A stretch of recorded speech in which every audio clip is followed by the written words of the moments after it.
Where do you think men's obsession, generally speaking, comes from with cars? That's a good question. Are we on the philosophy coffee hour? Or like, I just don't know, because I feel like guys, generally speaking, aren't super aesthetics oriented. You know what I mean? But cars, for a lot of guys, like, they appreciate the beauty of it. They also like the mechanics and, yes, the engine and stuff like that. But where's that come from? Okay, so there are several things at play here. Number one, guys are absolutely about aesthetics, because you have guys who are into watches and you guys are into clothes and all this other stuff. And because you want to attract a mate, you want to attract people who are like-minded. You want to involve yourself into a club or show a certain status.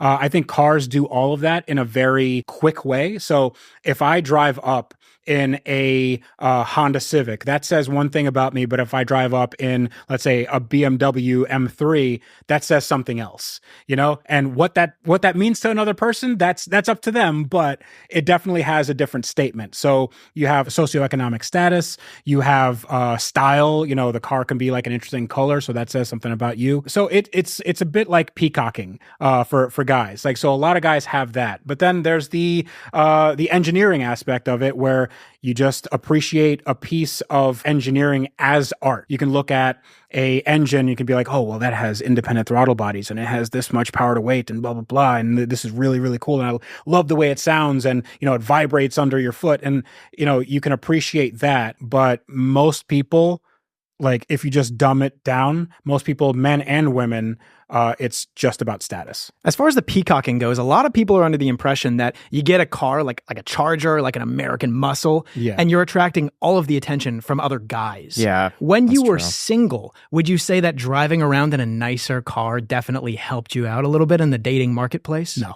not absolutely, at all. Absolutely not. If you buy a car and you want to get women, you need to reevaluate your life choices, because cars only attract dudes. If you're into dudes, though, like, oh my God. Yeah. Oh my God. That is like a gold mine for dudes. Yeah. No wonder Graham has the Ford GT. Exactly. No, listen, every car here attracts exactly 0 women. I mean, you could get them into these cars and they'll have a good time, sure, and maybe like pick them up on a date and it'll be a nice date. But no woman has ever come up to me and said, oh my God, who's driving that car? It's always some dude who's like, oh dude, how fast have you gone? How much does it cost? And blah, blah, blah. And like, more than I can afford, pal. So that sort of thing is just, it's what people think will get you a date and laid, but it won't actually. I read an article that went over the most attractive cars for men to drive to attract women.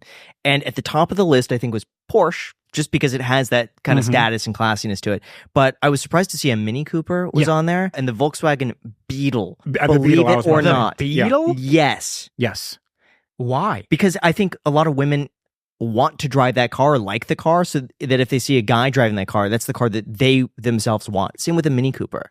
And like a convertible Mini Cooper. And the Porsches are also like very feminine looking cars.